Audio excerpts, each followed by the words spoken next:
Welcome back to Cracking the Code. I'm your host, Elizabeth, and today we're diving into a NAICS code with a name so long that I had to take 3 breaths just to read it in pre-show. I wish I was kidding. We're talking about NAICS 541715.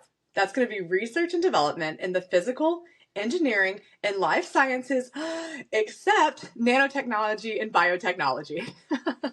This is one of those codes that everyone claims, a lot of companies chase, and surprisingly, few understand. But thankfully, I've got Mon with us today. She's going to walk us through what the data from fiscal year 21 to fiscal year 25 is actually telling us. And Rena, who is here to help translate that all into strategy and just not wishful thinking. So Mon, let's start this simple.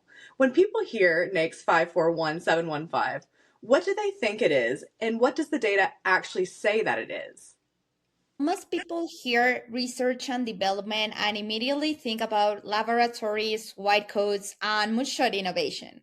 But the data tells a more grounded story.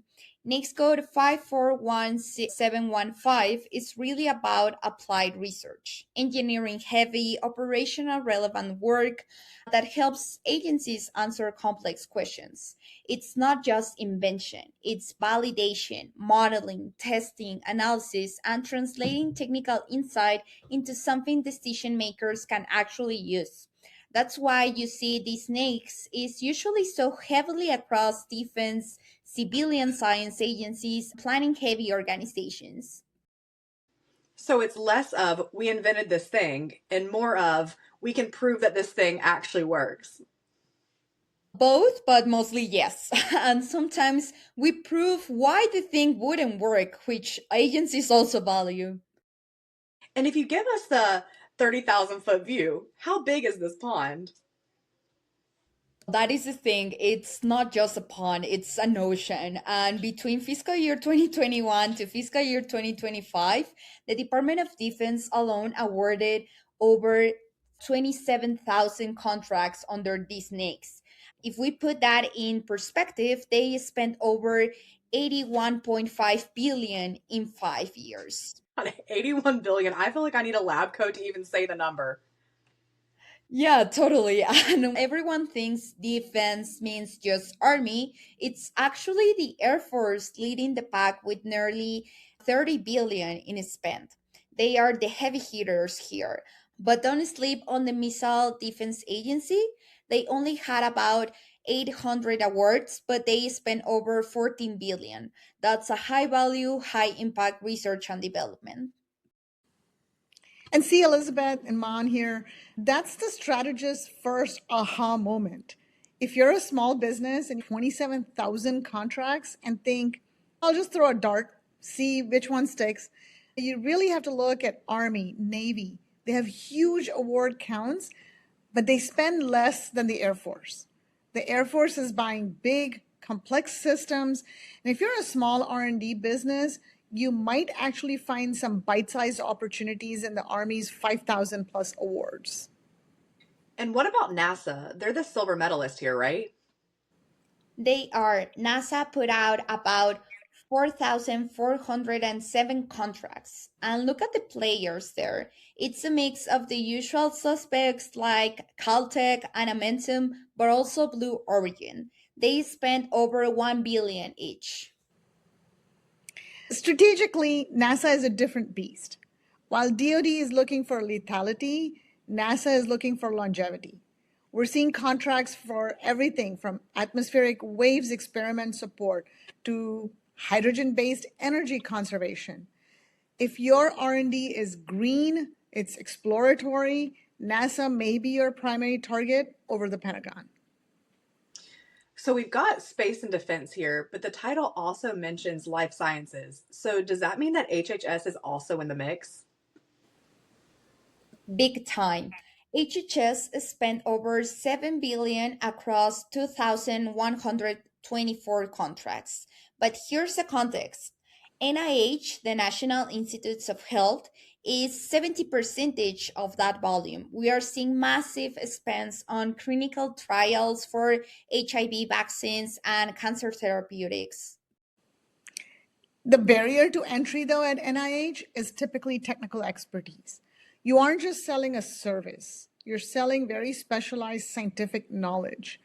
However, if you look at CDC or the FDA and MON's data, the report that you will download, their requirements are often more focused on the process of research and regulatory support, which might be more accessible to a wider range of professional services firms. So, ladies, I also noticed that GSA appears on the data. So, why would a General Services Administration be so involved in high-level R&D? I'll tell you one thing, they aren't doing the R&D themselves. They are the conduit. So the Federal Acquisition Service within GSA handle over 3.2 billion in research and development spending. They use vehicles task orders to move money for other agencies. And that's a huge tip. If you can't get a direct contract with the DoD, look at GSA schedules, look at the multiple award contracts. That's sort of your backdoor for the $81 billion the Pentagon spent. But I also want to add to this. If you're a commercial company, you are in that R&D space and you're wondering, how do I get into government contracts? Does it make sense for me to get a GSA schedule? It just might. If in this case, I'm not always eager and anxious to tell people to go get their GSA schedules. In this case, it might just make sense. So, Rena, after this review, we can conclude that the DoD dominates this space. So, how should industry read that, especially the small businesses that are trying to position themselves under this NAICS? Yeah, here's the strategic edge. Agencies like the DoD have very structured research pipelines. Think small business innovation research, the SBIRs, followed by prototype phases, then followed by R&D. And this is backed both by internal strategy documents and official budgets. You can find an example on NIH.gov, DoD R&E priorities. So what a company should be thinking is not just, can we do research? It is, where in the defense research lifecycle do we want to live? You want to be a phase 1 SBIR partner, a prototype development team, lab test and evaluate as a subcontractor. Each of these positions sets up a firm for future work, and it's different. Now, I get it. Right now, under current budgetary cycles, SBIR funding is on hold, but it's not going to be on hold forever. Let's just hope. Or there are others. We see OTAs in the market now. Same concept. And for non-DoD work, aligned to mission-specific civilian research, energy tech, health sciences, climate research. But don't expect awards in those areas to outrun the defense share anytime soon. That's just the way the federal research budget is structured right now. I'm going to shift a little bit here. I want to talk about the players. So is this NAICS just a game for large businesses? The large firms definitely win high dollar contracts. For example, Lockheed Martin alone took home over 9.7 billion. But here is the shocking stat. Small businesses actually won more contracts, with 27,000 compared to 12,000 for large businesses. Okay, so just to make sure I have this clear, even though the large businesses are bringing home the biggest checks, the small businesses are winning more awards. Exactly. We see companies like Technology Service Corp and Analytical Mechanics Associates are clearing hundreds of millions. But when reviewing the contract count leaders, we see that Management and Engineering Technologies International has had nearly 1,000 awards in the last 3 years, meaning they are high volume, high efficiency machines. And this is where the strategy gets spicy. The government often claims that they can't find capable small businesses, yet the data shows that they're hiring them by the thousands.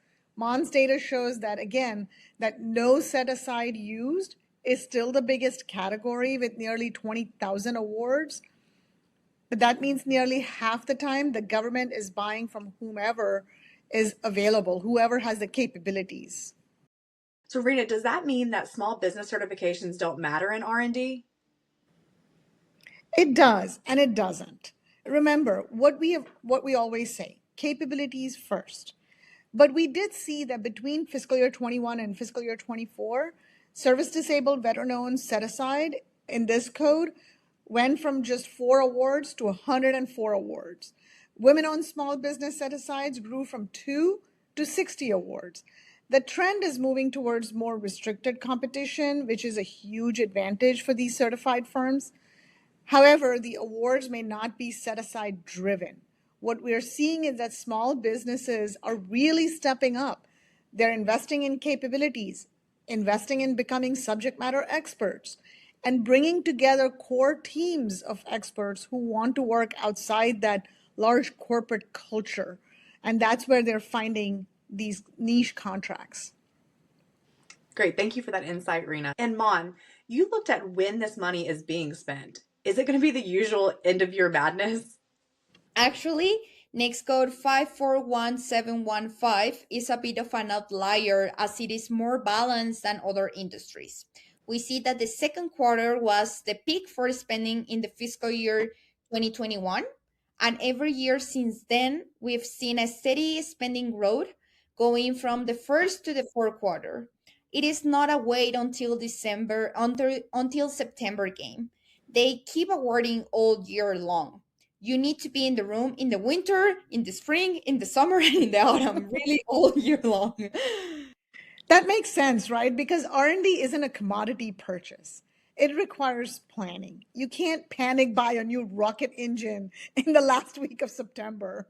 These are long-term projects that require significant lead time. So if you start your marketing in August, you've likely missed the window for the next 2 fiscal years. Oh my gosh. All right, ladies, and where is this work actually happening? Are there any surprises there? What stands out is how it's execution driven this NAICS is. Awards cluster around states with a strong federal defense and research ecosystems, such as California, Maryland, and Virginia.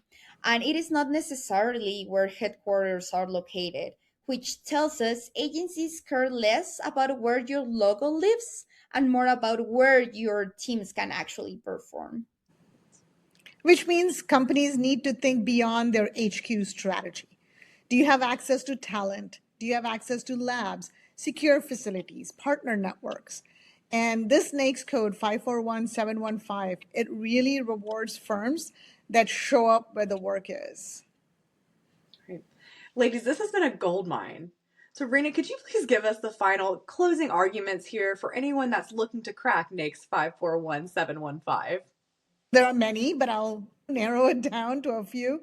I'll do 3 things. First is if you are in that Department of Defense kind of arena, follow the Air Force. If you're in, that's the large dollar value contracts that you're going after, and that's your pipeline strategy. But if you are small, niche, look at the Army. They have huge volumes in this NAICS code. Second, don't wait for the RFP. Since nearly 20,000 contracts use no set-asides, you need to be doing capture work early so they know that you exist before you hit publish or before you submit that proposal. And part of that is our street cred program. That's what it was designed for. And the third thing, recompetes aren't a strategy here in most cases. If you think about it, by the time an incumbent's contract has come up for renewal, the nature of that work has largely evolved. If a company has spent 5 years doing R&D, they're not spending the next 5 years giving it to somebody else to continue the same R&D. So recompete is a little bit of a different strategy in this NAICS code. And if you think you're going to watch for those recompetes, you might want to rethink your strategy. And I would like to remember you that the data doesn't lie. So whether it is a 70,000 AI project for the Air Force or a 4 billion interceptor for the Missile Defense Agency, there is a slice of this 81 billion pie for everyone. Amazing. Thank you both, as always.